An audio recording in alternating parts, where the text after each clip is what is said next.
Hi, today I thought I'd do a quick video on the most recent addition to my collection. It's the first video of one of my watches, and I thought I'd highlight this one in particular, along with a few others that I'll do later.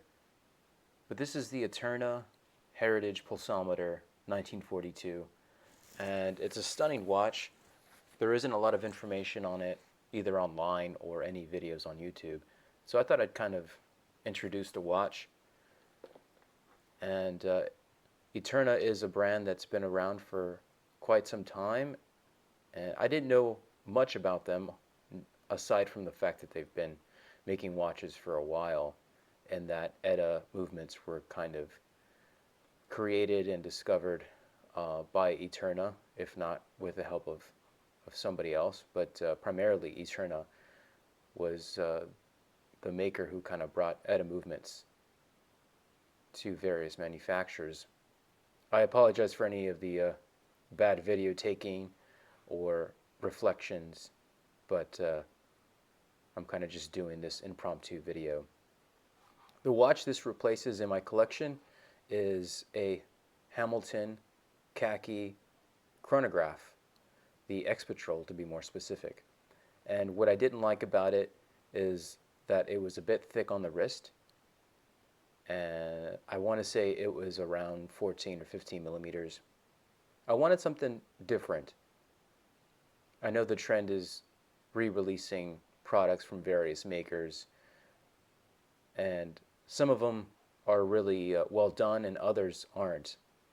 And according to the little research I did find on this watch, this is pretty faithful to the original release in 1942. And it really is beautiful and interesting at the same time. If you see the pulsometer dial in blue around the face, and then you have the two subdials, the 30-minute counter at 9 and the running seconds at 3 o'clock. The date there at 6,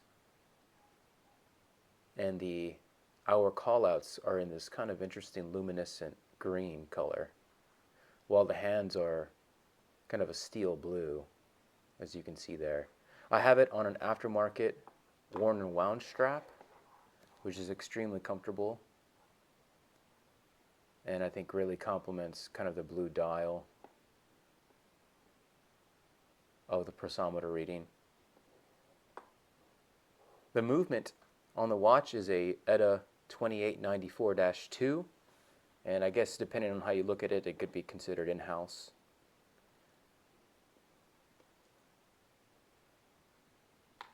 It's a limited edition of 1,942 pieces to commemorate the year in which it was originally released. The lug width is 22 millimeters, as you can see on this worn and wound strap, and the case in general is 42 millimeters wide. I don't know the lug to lug distance from here, but it accommodates my 6 and a 3/4 inch wrist quite well, which you'll see here in a moment. Some of the reasons why I didn't like the Valjoux-based Hamilton, I really have kind of enjoyed with this watch. It's much thinner. I want to say it's around 13 millimeters, and so it fits under the cuff really nicely. Has somewhat of a domed sapphire crystal, and as is kind of normal of these modular-based chronographs, you have kind of the crown at an angle lower than the chrono pushers. A couple of things that I do not like about the watch is, and perhaps characteristics of a 2894-2 modular-based chronograph, is if you notice when I engage the counter, it takes a bit of force, and then you'll see a little bit of movement on the sub-second dial.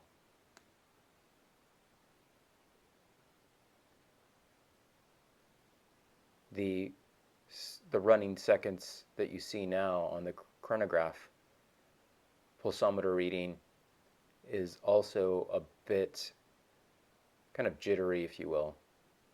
But I also noticed the same thing on my Valjoux-based Hamilton. So I don't know if that's just kind of a characteristic of a lower end, if you will, chronograph that is cam driven,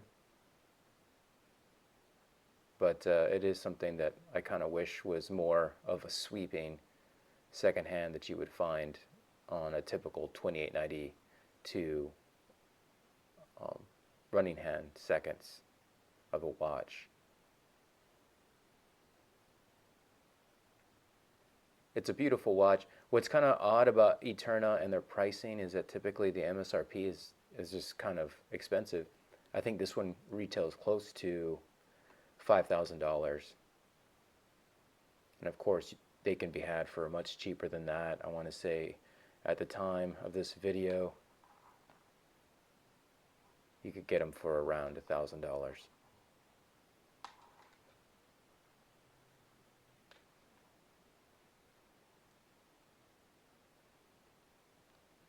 Let me go ahead and put it on the wrist and I can kind of show you what it looks like.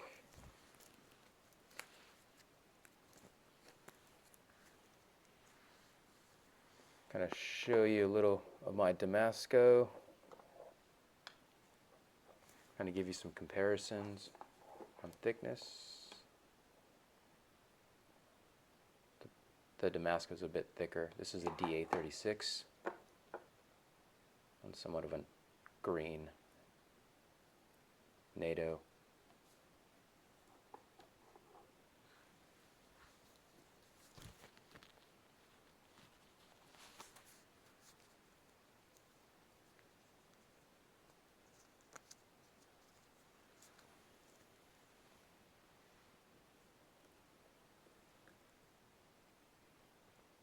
There you see it on a 6 3/4 inch wrist. Sits very nice on the wrist. Can easily fit under a cuff. Go ahead and stop the chrono. Reset it. Resets nicely.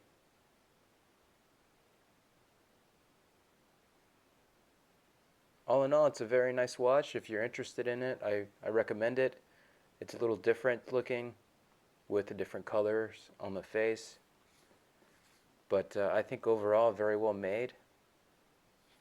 And this has been the Eterna Heritage Pulsometer 1942.